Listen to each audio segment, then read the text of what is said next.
స్తోత్రం. హల్లెలూయా. దేవుని పరిశుద్ధ వాక్య భాగంలో నుండి అపోస్తలుల కార్యముల గ్రంథము 2వ అధ్యాయము 42వ వచనాన్ని మూలవాక్యంగా నేనే చదువుతున్నాను.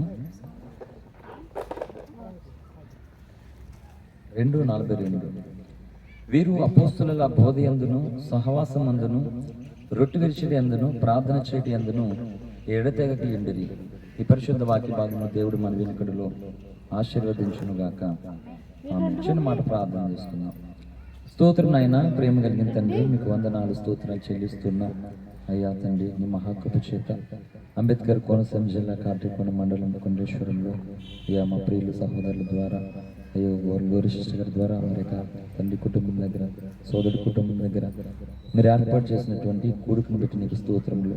ఇది మొదలుకుని ప్రవక్త ప్రార్థించినట్లుగా దేవాయువు ప్రతి ఆదివారం అనేకులు తండ్రి రొట్టె విరిచెడి కార్యక్రమంలో పాలు పొంది అసలైనటువంటి క్రైస్తవ జీవితాన్ని ఆరంభించడానికి పరిశుద్ధాత్మ దేవ కృపనిమని ప్రార్థిస్తున్నాను. ఈ ప్రారంభ కూడికలో చదువున్నటువంటి లేఖనము ద్వారా నీ దాసుని సిలువ చాటును మరుగుపరిచి నీ ఆత్మచేత అభిషేకించి కూడినటువంటి ప్రజలకును తండ్రి ఫేస్బుక్ యూట్యూబ్ ద్వారా అయ్యా వినుచున్నటువంటి వారికి నీ మేలు కలుగునట్లుగా నీవే నీ లేఖనము ద్వారా మాతో మాట్లాడి అపవాది కార్యములు లయపరిచి నీ కార్యములు ప్రజల్లో జరిగించుకోమని యేసయ్య నామమున స్తుతించి ప్రార్థించి వేడుకొంచు ఉన్నాము తండ్రి. ఆమేన్. హల్లెలూయా. దేవుని పరిశుద్ధ నామానికి మహిమ కలుగును గాక. ఇక మొదటి రొట్టె విరిచెడి కార్యక్రమంలో పాలు పొందినటువంటి కుటుంబ సభ్యులందరికీ ప్రభువును రక్షకుడైన యేసయ్య నామములో హృదయపూర్వకమైనటువంటి కృతజ్ఞత వందనాలు తెలియజేస్తూ ఉన్నాను. ఈ కార్యక్రమానికి ప్రధాన సూత్రధారి ఉన్నటువంటి గ్లోరీ సిస్టర్ గారికి కూడా ప్రభుపేట ప్రత్యేకమైన వందనాలు. మంచిది. చదవబడినటువంటి లేఖన భాగంలో 4 ప్రాముఖ్యమైనటువంటి సంగతులు కనబడుతున్నాయి.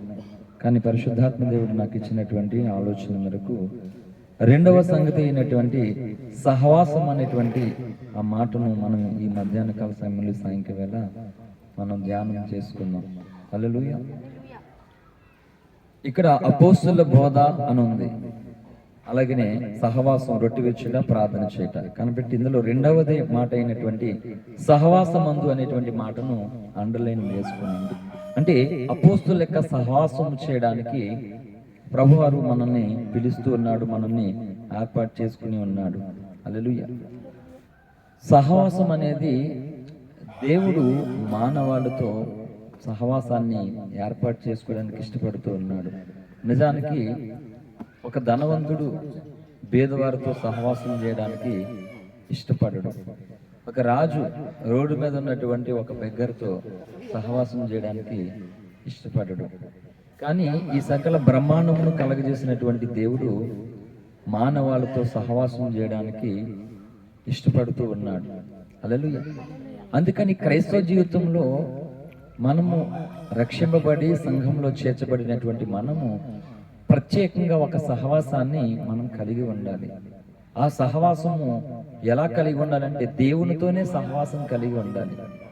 లేఖనం సాక్ష్యం ఇస్తుంది. యోబు గ్రంథాలను చూసినట్లయితే యోబు గ్రంథం 22వ అధ్యాయము 21వ వచనం చదవండి. 21. ఆయనతో సహవాసము చేసిన ఎడల నీకు సమాధానము కలుగును, అలాగున నీకు మేలు కలుగును. చాలండి. ఆయనతో సహవాసం చేసిన ఎడల నీకు సమాధానం కలుగును, అలాగున నీకు మేలు కలుగును. అంటే ఎవరు ఆయన అంటే ప్రభువును రక్షకుడైనటువంటి యేసుక్రీస్తు ప్రభువారితో సహవాసం అంట. అంటే ఇక్కడ మనం ఆలోచించినట్లయితే రక్షింపబడిన వారందరూ దేవునితో సహవాసంలో లేరు. రక్షణ పొంది అనగా బాప్తిజం పొంది దేవుని మందిరానికి వెళ్తున్నటువంటి వారందరూ కూడా దేవునితో సహవాసంలో లేరు. కనుక దేవునితో సహవాసం కలిగి ఉండాలని లేఖనాలు సాక్ష్యం ఇస్తూ ఉన్నాయి. ఫర్ ఎగ్జాంపుల్ బైబిల్లో లూకా సువార్త మనకి 16వ అధ్యాయంలో కనబడుతుంది. లాజరు, పేద లాజరు, దరిద్రుడు అయినటువంటి లాజరుగా మనకు కనబడుతూ ఉన్నాడు. అతని జీవితాన్ని జ్ఞాపకం చేసుకుంటే ఎంత భయంకరమైనటువంటి స్థితిలో తను ఉన్నాడు. బీదవాడిగా ఉన్నాడు, దరిద్రుడుగా ఉన్నాడు, అనారోగ్యంతో కుక్కలు వచ్చి తన కురుపులు నాకేటువంటి ఆ దీన స్థితితో ఉన్నాడు. కానీ అతడు ఆ స్థితిలో నుండే దేవునితో సహవాసం కలిగినటువంటి వాడిగా సంతృప్తిగా ఉన్నాడు తన జీవితంలో. ఈరోజు చూసినట్లయితే గంటకి ₹1,00,00,000 సంపాదిస్తున్నటువంటి చాలా మంది వ్యాపారవేత్తలు ఉన్నారు, శాస్త్రవేత్తలు ఉన్నారు. గంటల్లో ₹1,00,00,000 ఆదాయం. కానీ వాళ్ళ జీవితంలో సంతోషము, తృప్తి అనేది ఏమన్నా ఉన్నదంటే లేదండి, నిజంగా లేదు అసలు. ఈరోజు మానవుడు ఎంత సంపాదిస్తున్నా కానీ తృప్తి అనేది లేదు. చెమట వచ్చి, కష్టం వచ్చి, శ్రమపడి, బాధపడి, కుటుంబానికి దూరంగా ఏంటి. కొన్ని వీడియోస్ ఈ మధ్యకాలంలో సోషల్ మీడియాలో అప్లోడ్ చేస్తూ ఉన్నారు. గల్ఫ్ కంట్రీస్కి, కువైట్ ప్రాంతాలకి ఇంట్లో నుండి పేరెంట్స్, భార్య అయితే భార్య, భర్త అయితే భర్త వెళ్తూ ఉన్నారు. నిజానికి ఆ వీడియో చూసిన ప్రసాద్ నేను చాలా ఏడ్చాను. ఏంటో తెలుసా, అక్కడ చిన్న చిన్న పిల్లలు ఉన్నారు మాట. ఆ పిల్లల్ని వదిలేసి తల్లి వెళ్తుంది, ఆ పిల్లల్ని వదిలేసి భార్యను పిల్లల్ని వదిలేసి భర్త వెళ్తున్నాడు. ఒక మాట చెప్తున్నాను, ఒక 5 సంవత్సరాలు కనుక్కుందాం. పిల్లల పెళ్లి కోసం అని కొందరు, అప్పు తీర్చుకోవడానికి కొందరు, ఇల్లు కట్టుకోవడానికి కొందరు చాలా దూర ప్రాంతానికి వెళ్ళిపోతున్నారు. బాల్యంలో ఆ తండ్రి పిల్లల ద్వారా పొందుకోసిన ప్రేమను మిస్ అయిపోతున్నాడండి. ఆ భార్య భర్తలు ఈ 5 సంవత్సరాల్లో ఎంతో ప్రేమను పోగొట్టుకుంటూ ఉన్నారు. ఎన్నో కుటుంబాలు కూలిపోతూ ఉన్నాయి. ఆ తర్వాత వీళ్ళు పెద్దలు అయిపోతారు, ఆయన ఎప్పుడో వస్తాడు, వీళ్ళకి ఆ ప్రేమ తెలియదు. అంటే కేవలము డబ్బు సంపాదన అనేటువంటి దాన్ని బట్టి, అంటే డబ్బు అంటే ఏదోటి కట్టుకోవచ్చు, ఏదోటి సంపాదించుకోవచ్చు, పిల్లలకి పెళ్లి చేసుకోవచ్చు, అప్పులన్నీ తెచ్చుకోవచ్చు అని అనుకుంటున్నారు. మంచిదే కాదనను, కానీ వీళ్ళు సహవాసాన్ని కోల్పోతున్నారు, ప్రేమ అనురాగాన్ని కోల్పోతున్నారు. ఏంటి ఎన్నో చూసాం. ఒక ఆమె తెలిసినటువంటి సాధులను కువైట్ని చాలా కాల్స్ వస్తుంటే నాకు ఇప్పటికి ప్రే చేయమని. అయితే చాలా కుటుంబ పరిస్థితుల రీత్యా ఇద్దరు ఆడపిల్లలు ఉన్నారు, ఇల్లు లేదు, భర్తకు సరైనటువంటి ఉద్యోగం లేదు, తాగుడికి బానిస, ఆడపిల్లలు పెళ్లిడికి వచ్చారు. సో తల్లి వెళ్ళి చాలా సంవత్సరాలు కువైట్లో పని చేస్తూ డబ్బులు ఎప్పటికప్పుడే పంపిస్తుంది. తీరా అతను ఇల్లు కట్టలేదు, పిల్లలకి పెళ్ళిళ్ళకి కట్నాలు దాయలేదు, వ్యసనానికి బానిస అయిపోయి అక్కడ ఆమె కష్టం, ఆమె కన్నీరు. కనీసం బిడ్డలకైనా ఏదైనా చేసుకుందాం అనుకుంది. ఇక్కడ ఉన్నటువంటి తాగుడికి బానిసైన వ్యక్తి ఆమె కష్టాన్ని తాగేస్తున్నాడండి, ఆమె కష్టాన్ని ఎంజాయ్ చేస్తున్నాడు. ఈరోజు చెప్తున్నాను, ఏ ఫ్యామిలీస్ కూడా సంతోషంగా లేవు. డబ్బు కొరకు కుటుంబాలను విడిచిపెట్టి ఎంతో దూరం వెళ్ళారు, కానీ తృప్తి లేదు. అనురాగాలు, ప్రేమ, ఆప్యాయతలు పోగొట్టుకుంటూ ఉన్నారు. ఒక రిక్షా తొక్కేటువంటి వ్యక్తి రోజుకు వస్తున్నటువంటి ఆ 300-500 తోటి భార్య బిడ్డలతో ఉన్నదాంతో కలిసి భోజనం చేసి ఆ బిడ్డలను గుండెల మీద వేసుకొని వాళ్ళు పడుకుంటున్నప్పుడు వారు తృప్తి పొందుతూ ఉన్నారండి. ఎందుకు ₹1,00,00,000 వచ్చినా లేని తృప్తి బీదవాడుకున్నదంటే ఎవరు ధన్యం చెప్పండి ఈరోజు? హల్లెలూయా. కాబట్టి ఆయనతో సహవాసము చేసిన ఎడల నీకు సమాధానము కలుగును, అలాగూ నీకు మేలు కలుగును. బీదరాజు అటువంటి జీవితం అండి. తనను పరామర్శించి, లాజరు బాగున్నావా, తిన్నావా, ఏమన్నా ఒంట్లో ఎలా ఉంటుంది ఆరోగ్యం అని పలకరించేవారు ఒకరు లేరు తన లైఫ్లో. కానీ అతడు ఆ స్థితిలోనే దేవునితో సహవాసం కలిగినటువంటి వాడిగా మరణము తర్వాత గొప్ప భక్తుడైన అబ్రాహాము రొమ్మున ఆనుకుని ఉన్నాడు. ఈ భూమి మీద ఎవరు గొప్పవాళ్ళు కాదండి. భూమిని విడిచినటువంటి తర్వాత గొప్ప దేవుని సన్నిధిలో గొప్ప బహుమానం పొందుకోవడానికి ఎవరైతే సిద్ధపడతారో వాళ్ళే గొప్పవాళ్ళు. ఆరోగ్యం ఉన్నందుకు, ధనమున్నందుకు, అందమున్నందుకు, ఆస్తి ఉన్నందుకు ఎవరు గొప్పవాళ్ళు కాదు. గొప్ప దేవుడు మానవాళ్ళతో సహవాసం చేయడానికి పూనుకున్నారు. అంటే పరిశుద్ధుడైనటువంటి దేవుడు పాపి అయినటువంటి మనుషులతో సహవాసం చేయడం సాధ్యమేనా? సాధ్యము కాదు. కనుకనే త్రియేక దేవుడు ఒక అంశగా యేసుక్రీస్తు అనేటువంటి మానవ దేహం కలిగి మానవ శరీరముతో ఈ భూమి మీదకి వచ్చి 33.5 సంవత్సరాలు ఆయన సహవాసం చేసి యోహాను సువార్త అంతా ఒకటే చెప్తుంది, తండ్రి చిత్తం, నా అంతటి నేను రాలేదు, తండ్రి పంపితే వచ్చాను, తండ్రి అంటూ. అంటే ఏ ఉద్దేశం కొరకు భూమి మీదకి యేసుక్రీస్తు ప్రభువారు వచ్చారో ఆ ఉద్దేశం కొరకు తండ్రిని ఎత్తు చూపుతూ మాట్లాడితే యెహోవా సాక్షులు తండ్రే గొప్పడు అన్నారు. ఇంకా కొంతమంది ఉన్నారు, పీడి సుందరం శిష్యులు కానీ వాళ్ళు కానీ యెహోవా దేవుడే గొప్పవాడు అన్నారు, యేసు ప్రభు తక్కువవాడు అని అన్నారు. రోమన్ క్యాథలిక్ వాళ్ళ ఆర్సీఎం వాళ్ళు మరియమ్మ యేసు ప్రభుని కన్న తల్లే గొప్పది అన్నారు. ఇలాగా త్రిత్వంలో ఉన్నటువంటి దైవమును ఎవరికి నచ్చినటువంటి వేలో వారు వెళ్ళిపోయారు. కాబట్టి త్రిత్వములో 3 భాగాలు, ఈ ఉదయకాల సమయంలో చిన్న వలసలు ఇందాక చెప్పాను నేను, త్రిత్వములో 3 భాగాలు సమానమైనటువంటి హక్కు, అధికారం, హోదా కలిగినటువంటి వారుగానే ఉన్నారు అన్నమాట. ఎవరు తక్కువ కాదు, ఎవరు ఎక్కువ కాదు. కాబట్టి లేఖనాల ద్వారా మనం సహవాసం ఎవరితో చేయాలో మనం తెలుసుకోవాలని బైబిల్ చెప్తుందండి. చూడండి, నేను షార్ట్ గానే ముగించేస్తాను. సామెతల గ్రంథము 13వ అధ్యాయంలోకి వచ్చినట్లయితే, సామెతల గ్రంథం 13వ అధ్యాయము 20వ వచనం. జ్ఞానుల సహవాసము జ్ఞానుల సహవాసము చేయవాడు జ్ఞానము గలవాడగును, మూర్ఖుల సహవాసము మూర్ఖుల సహవాసము చేయవాడు చెడిపోవును. చాలండి. చూడండి, జ్ఞానుల సహవాసం చేస్తానంట జ్ఞానము పొందుతారట, జ్ఞానము గలవారు అవుతారు. మూర్ఖుల సహవాసం చేస్తానంట చెడిపోవునని లేఖనాలు సాక్ష్యం ఇస్తుంది.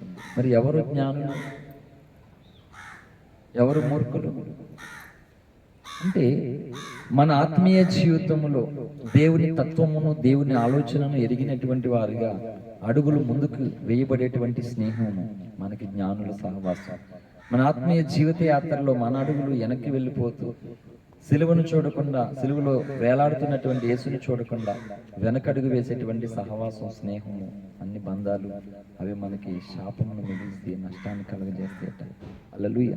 అందుకనే బైబిల్ ఏమని చెప్తుందంటే, కొరింథీ పత్రికలోకి మనం వచ్చినట్లయితే అపోస్తులైనటువంటి పౌలు కొరింథీలకు రాసినటువంటి మొదటి పత్రిక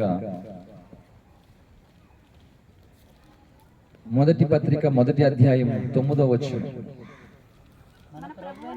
మన ప్రభు అయిన యేసుక్రీస్తు అను తన కుమారుణ్ణి మిమ్మల్ని పిలిచిన దేవుడు నమ్మదగినవాడు.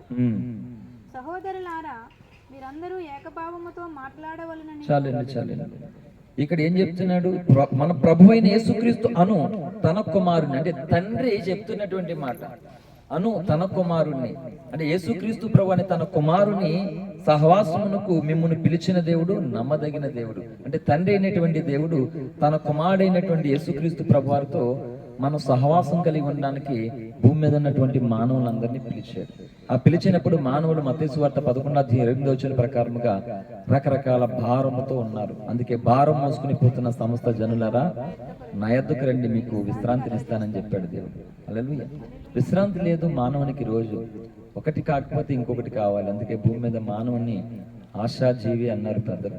అంటే ఏది ఉన్నా సరే మానవునికి తృప్తి అనేది లేదు, సంతృప్తి అనేది లేదు. ఇంకొక ఏదో ఒకటి కావాలి, వెళ్తే అనేది ఉంటూ ఉన్నది మానవునికి. కాబట్టి లాజరు జీవితంలో అలాంటిది ఏమీ లేదు. ఆరోగ్యం లేదు, ఆస్తి లేదు, అందం లేదు, పట్టించుకునే నాదుడు లేడు. కానీ తను పిలిచినటువంటి దేవుడు నమ్మదగిన వాడు అని, తన కుమారుని యొక్క సహవాసానికి పిలిచాడని, ఆ సహవాసాన్ని భూమి మీద తను కలిగిన వాడిగా తన యాత్రను ముగించగలిగి ధన్యుడైపోయాడు అన్నమాట. అందుకని అపోస్తులుల సహవాసం 2వ భాగాన్ని మనం జ్ఞాపకం చేసుకున్నాం. ఈనాడు క్రైస్తవ సమాజము దేనితో సహవాసము కలిగినటువంటి వారుగా ఉండాలో ఆలోచించుకోవాలి. ఆదిమ సంఘము సహవాసం చేసింది. ఆదిమ సంఘంలోను విద్యలేని పామర్లు ఉన్నారండి, జాలర్లు ఉన్నారు. అందరూ చదువుకున్న వారు కాదు, బలహీనమైనటువంటి స్త్రీలు ఉన్నారు. 7 దయ్యములు పట్టినటువంటి మగ్దలేని మరి అనేటువంటి స్త్రీ ఉంది. పాపాత్మురాలైనటువంటి స్త్రీ ఉంది. ఏమి చదువు తెలియనటువంటి వ్యక్తులు ఉన్నారు. పేతురు పత్రికలు రాసినటువంటి పేతురు గాని, యాకోబు గాని, మత్తయి గాని చాలా మంది ఉన్నారు. అందులో కేవలం కొద్ది మంది మాత్రమే చదువుకున్నటువంటి వారు ఉన్నారు. ఈ పేతురు, యోహాన్ అనేటువంటి వారు మొత్తానికి చదువుకోలేదు వాళ్ళు. కానీ వాళ్ళు ఎవరితో సహవాసం చేశారంటే తన స్వరక్తమిచ్చి సంపాదించినటువంటి దేవుని సంఘముతో సహవాసం చేశారు, రక్షకునితో సహవాసం చేశారు. 66 గ్రంథాల వాక్య సారాంశంతో దేవుడు సహవాసం చేశాడు. ఈ సహవాసం మీద దేవుడు నా నోట ఒక అద్భుతమైనటువంటి పాట పెట్టాడు. సహవాసం సహవాసం ఏది నీ సహవాసం, ఎవరితోని సహవాసం, సహవాసం సహవాసం ఏది నీ సహవాసం, ఎవరితోని సహవాసం. జ్ఞానుల సహవాసం జ్ఞానమునిచ్చును, మూర్ఖుల సహవాసం మూడుని చేసెను. జ్ఞానుల సహవాసం జ్ఞానమునిచ్చును, మూడుల సహవాసం మూడుని చేసెను. సహవాసం సహవాసం, ఏది నీ సహవాసం, ఎవరితో నీ సహవాసం. ఇంకా చాలా చరణాలు ఉన్నాయి. ఇది ఒక అద్భుతమైనటువంటి పెద్ద పాట మాట. హల్లెలూయా. రాయలేదు, రికార్డ్ చేయలేదు, ప్రయాణాల్లో వస్తున్నప్పుడు అలాగే దేవుడు అప్పటికప్పుడు ఆయన ఆలోచనతో ధ్యానిస్తూ ఉన్నప్పుడు ఒక్కొక్క పాట 80 పాటలు అలా వచ్చినాయి. ఏది కూడా పెట్టి కూర్చుని రాసిన పాటలు కాదు. కలిగినటువంటి వేదనలో, గాయాలలో, ఎదురవుతున్నటువంటి సంక్లిష్ట కష్టమైనటువంటి పరిస్థితుల్లో దేవుని కొరకు నిలబడాలి, దేవుని కొరకు బ్రతకాలి, దేవుని పని జరగాలి అనేటువంటి భావజాలంతో పిలుస్తూ ఉన్నప్పుడు ఆటోమేటిక్గా ఒక్కొక్క పాట నేను దేవుడు అందిస్తూ వచ్చాడనమాట. హల్లెలూయా. సో దేవునితో సహవాసము కంటే ఈ భూమి మీద గొప్పది ఏది కూడా లేదు. సేమ్ టైము దేవుడితో సహవాసం లేకుండా ఈ భూమి మీద ఎంతో గొప్ప స్థితిలో ఉన్నప్పటికీ అంతకంటే దౌర్భాగ్యకరమైనటువంటి పరిస్థితి ఇంకోటి ఏమి కూడా లేదు. కాబట్టి యేసుక్రీస్తు అను తన కుమారుని సహవాసానికి పిలిచినటువంటి దేవుడు నమ్మదగిన దేవుడు. కువైట్ కంట్రీకి తీసుకువెళ్తాను, గొప్ప జాబ్ ఉంది అక్కడ, మంచి ఇంట్లో పెడతాను, సో దానికి పాస్పోర్ట్కి, వీసా, మెడికల్కి ఇంత అమౌంట్ అవుతుంది, అలాగే ఇలాగని చెప్పేసి చాలామంది తీసుకెళ్ళి అమ్మేస్తున్న వారు కొంతమంది ఉన్నారు లేరా. అక్కడి నుంచి కష్టపడి పంపిస్తున్నటువంటి డబ్బులు ఎవరి అకౌంట్లోకి పంపిస్తుంటే వీళ్ళు మొత్తం దోచుకుంటూ తింటున్న వాళ్ళ కష్టాన్ని నాశనం చేస్తున్న వారు కూడా ఉన్నారు. ఇలాగా ఎన్నో రకాలుగా మనిషి నష్టపోతూ ఉన్నాడు. కానీ దేవునితో సహవాసం చేసినటువంటి ఏ మనిషి కూడా పాడైపోయినట్టు చరిత్రలో ఎక్కడ లేదు మాట. చివరికి ఏమీ లేని పేదలాజరు కూడా దేవునితో సహవాసం కలిగి ఉండి ప్రతి ఒక్కరి నోట కూడా ఆయన మాట వచ్చేలాగా బ్రతికేసాడింది. హల్లెలూయా. అందుకంటే ఇంకేం కావాలి ఈ భూమి మీద మానవుని జీవితానికి? అసలు మానవ జీవితానికి అర్థం పరమార్థం ఏంటంటే మొట్టమొదటిగా పరమాత్మని ఎరగడమే పరమార్థం అన్నమాట. ఆ పరమాత్మతో స్నేహం ఎలా చేయాలి, సహవాసం ఎలా చేయాలో అది తెలుసుకోవడమే గొప్ప భాగ్యం అన్నమాట. హల్లెలూయా. ఫర్ ఎగ్జాంపుల్ క్రికెట్ ప్లేయర్స్ పిల్లలు, రాజకీయ నాయకుల పిల్లలు, సినీ యాక్టర్ పిల్లలు ఏంటి గొప్ప గొప్ప స్కూల్లో వేస్తారు అనమాట. హైదరాబాద్లోనే మంచి మంచి స్కూల్స్ అందరూ వేస్తారు పిల్లల్ని. సేమ్ టైంలో నా పిల్లలకి ఏం తక్కువ, నేను కష్టపడి నా బిడ్డలను కూడా ఫలానా దాంట్లో వేస్తాను, చదివిస్తానంటే నిజానికి మీకు ఒక విషయం తెలుసా? వాళ్ళ తల్లిదండ్రులను అడుగుతారు, మీ వృత్తి ఏంటి, మీ క్యాస్ట్ ఏంటి, మీరు సో మీ బ్యాక్గ్రౌండ్ ఏంటి అని అడుగుతారు. జాయిన్ చేయించుకోరు. చదువుకునే సంగతి పక్కన పెడితే వీళ్ళు జాయిన్ ఏంటి, మీకు కావాల్సింది నా వృత్తియా, మీ ఫీజు ఎంతో కట్టాలి అంతే కదా అని అంటే కుదరదు మాట. ఎందుకంటే అక్కడ రాజకీయ నాయకులు వస్తారు. అటువంటిది మీరు ఎంత బలహీనమైన స్థితిలో నుండి మీ పిల్లల్ని ఇక్కడ కుదరదు అంటారు. చెప్తున్నాను, ఇది మనిషి రోజు డివైడ్ చేస్తున్నాడు, కానీ ఆయనకి మాత్రం మనం అందరం కావాలనుకుంటున్నాడు. మనిషి మాత్రం background, status, stamina, strength, luxury అన్నీ చూస్తూ ఉన్నాడు. కాబట్టి మనిషి ఈ రోజు భూమి మీద ఎన్నో పోగొట్టుకునేటువంటి స్థితిలోనికి వెళ్ళిపోతున్నారు. అందుకే దేవుడు నమ్మదగిన దేవుడిగా ఉంటూ నమ్మాడు ఆయన, నిన్ను నమ్మ. మనం అలా నమ్మగలిగితే ఎంతమంది విడిచిపెట్టినా సరే ఆయన విడిచిపెట్టాడు. అసలు నమ్మి మోసపోవచ్చేమో కానీ దేవుని నమ్మి మోసపోయిన వాళ్ళు ఎవరో లేరు భూమి మీద. అదే పౌలు కొరింథీలో ఒక మాట చెప్పాడు, చూడండి, దగ్గర చేస్తాను ఇక. 1 కొరింథీ పత్రిక 7వ అధ్యాయం 24 అనుకుంటా, ఒకసారి చూడండి. 24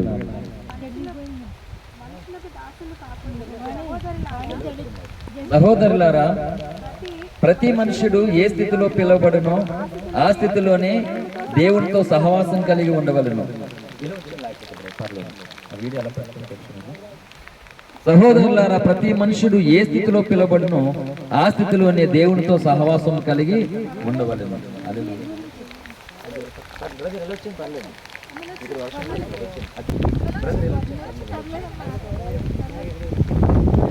1 కొరింథీ 7:24 సహోదరులారా, ప్రతి మనుషుడు ఏ స్థితిలో పిలువబడునో ఆ స్థితిలోనే దేవునితో సహవాసం కలిగి ఉండవలెను. చూడండి, అంటే భూమి మీద ఏ స్థితిలో అయితే మానవుడు ఉన్నాడో ఆ స్థితి నుండే దేవునితో సహవాసం కలిగి ఉండాలంట. ఫర్ ఎగ్జాంపుల్ ఈరోజు కొంతమంది బాప్తిజం పొందాలి, లేకపోతే దేవుని కొరకు ఏదైనా చేయాలని అంటే ఏమంటే పిల్లకి పెళ్ళి అయిపోయిన తర్వాత బాప్తిజం తీసుకుంటారు, ఇల్లు కట్టేసిన తర్వాత బాప్తిజం తీసుకుంటారు, సో ఈ ఉద్యోగం వచ్చిన తర్వాత ఇంట్లో అందరూ బాప్తిజం తీసుకుంటాం, ఇట్లా మాట్లాడుతున్నారు. కానీ దేవుడు ఏం చెప్తున్నాడు? నువ్వు ఏ స్థితిలో అయితే ఉన్నావో ఆ స్థితిలో నుండే దేవునితో సహవాసం చేయాలంట. స్థితి మారిన తర్వాత భక్తి చేయాలనుకోవడం కష్టమేంటి అవ్వదు.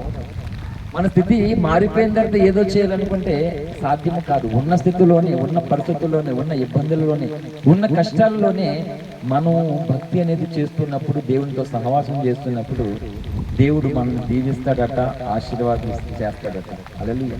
కనుక లాజరు ఆ స్థితిలోనే ఉన్నాడు. ఏ స్థితి అది? అంత దీన స్థితి, బలహీనమైనటువంటి స్థితి, వేదనకరమైన రోదనకరమైన స్థితి. ఆ స్థితితోనే దేవునితో లాజరు సహవాసం చేశాడు. హల్లెలూయా. అదే విధంగా యోహాను ప్రవక్త కూడా ఒక మాట చెప్పాడు చూడండి. మొదటి యోహాను పత్రిక మొదటి అధ్యాయము 6వ వచనం.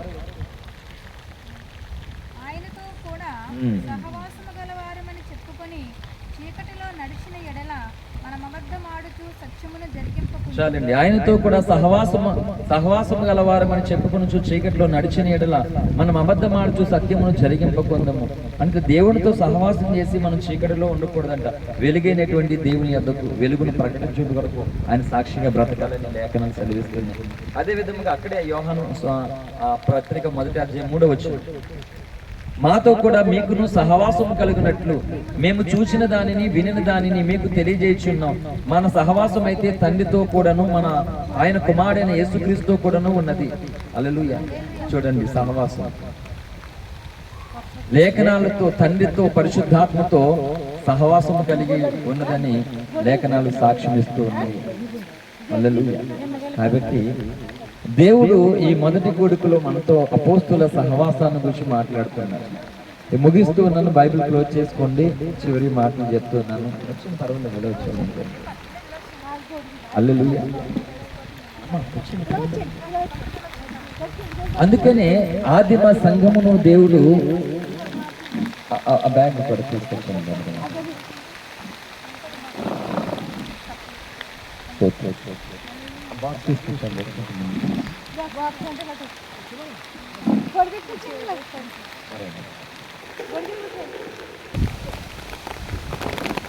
సో యోహాను 1:3 ప్రకారంగా దేవుడు సహవాసాన్ని కోరుకుంటూ ఉన్నాడు. ఆయనతో కూడా సహవాసం, పరిశుద్ధంతో సహవాసం, తండ్రితోనూ, కుమారునితో, పరిశుద్ధాత్మతోనూ సహవాసాన్ని మనం కలిగి ఉండాలంట. అందుకని లేఖనం ప్రకారం, మన మూలవాక్యం ప్రకారంగా అపోస్తుల సహవాసం అనే దాన్ని మనం కలిగి ఉంటే మనకు కలిగే ప్రయోజనం ఏంటంటే, విద్యలేని పామరులైనప్పటికీ అపోస్తుల సహవాసములో శాస్త్రుల జ్ఞానమును, పరిశీల జ్ఞానమును, యూదుల జ్ఞానమును, సదుకల జ్ఞానమును ఎదిరించినటువంటి దైవ జ్ఞానముతో నింపబడినటువంటి వారిగా అపోస్తులు కనబడుతూ ఉన్నారు. విద్యలేని పామరులుగా 120 మంది మేడగదిలో ప్రార్థిస్తున్నప్పుడు పరిశుద్ధాత్మ అభిషేకం చేత నింపబడి వారందరూ దేవుని చేతులు బలమైనటువంటి సాధనాలుగా తయారు చేయబడడానికి కారణం ఏంటంటే ఆదిమ సంఘ సహవాసం. అది హల్లెలూయా. ఈ రోజు ఎన్ని సంవత్సరాలైనా మనం రక్షింపబడి మనకు అటువంటి సహవాసం అనేది మనకు లేకపోతే ఈ 66 గ్రంథాలలో ఉన్నటువంటి లేఖనాలలో ఉన్నటువంటి శక్తి, అభిషేకం, సామర్థ్యం మనలోనికి రావు. మనలోనికి రాకపోతే మనం దృష్టిని ఎదిరించలేము. దృష్టిని ఎదిరించకపోతే దేవుని సన్నిధిని, దేవుని యొక్క ప్రభావాన్ని మనం పొందుకుని దేవుని దగ్గర గొప్ప బహుమానాన్ని మనం పొందుకోలేము. దేవుడు ఎవరికి బహుమానం ఇస్తాడంటే, ఈ భూమి మీద దేవునికి విరోధమైనటువంటి సాతాను శక్తులను ఎదిరించే వారికి, సాతాను కార్యాలను లయపరిచేటువంటి యెహోషువల వరకు, దేవుని ప్రజలను బంధించి మరణం చేత వాళ్ళని తీసుకువెళ్ళాలనుకున్నటువంటి ఎస్తేరు రాణి లాంటి ప్రార్థనాపరుల సహవాసాన్ని దేవుడు కోరుతూ ఉన్నారు. మరి యూదుల జనాంగాన్ని మరణం నుండి ఎస్తేరు ప్రార్థన ద్వారా రక్షించుకోగలిగింది. కాబట్టి ఆదిమ సంఘంలో బలహీనమైనటువంటి వ్యక్తులు ఉన్నారు, స్త్రీలు, పురుషులు, చిన్నలు, పెద్దలను. వారు దేవునితో సహవాసం చేశారు. అనగా దేవుని కొరకు బ్రతుకుతున్నటువంటి భక్తులతో, అపోస్తలులతో, సేవకులతో సహవాసం వారిని కూడా దేవుని కార్యములు చేసేటువంటి వ్యక్తులుగా చేసింది. కాబట్టి దేవునితో సహవాసం చేయాలంటే దేవునితో నడుస్తున్నటువంటి భక్తుల సహవాసం, దేవుని కొరకు కూడుకున్నటువంటి ఆదిమ సంఘం యొక్క సహవాసాన్ని ఎవరైతే కలిగి ఉంటారో ఆ సహవాసము మనకి మేలు చేస్తుంది. ఆ సహవాసం మనల్ని ఆశీర్వదిస్తుంది. ఆ సహవాసం ఏ స్థితిలో ఉన్నా సరే సంతృప్తి కలిగేటువంటి జీవితాన్ని ఇస్తుంది. ఆ సహవాసంతో దేవుడు మన యందు ఆనందిస్తూ ఉంటాడు. వీటి ధన్యత పరిశుద్ధాత్మ దేవుడు మనందరికీ అనుగ్రహించును గాక. ఆమేన్. థాంక్యూ.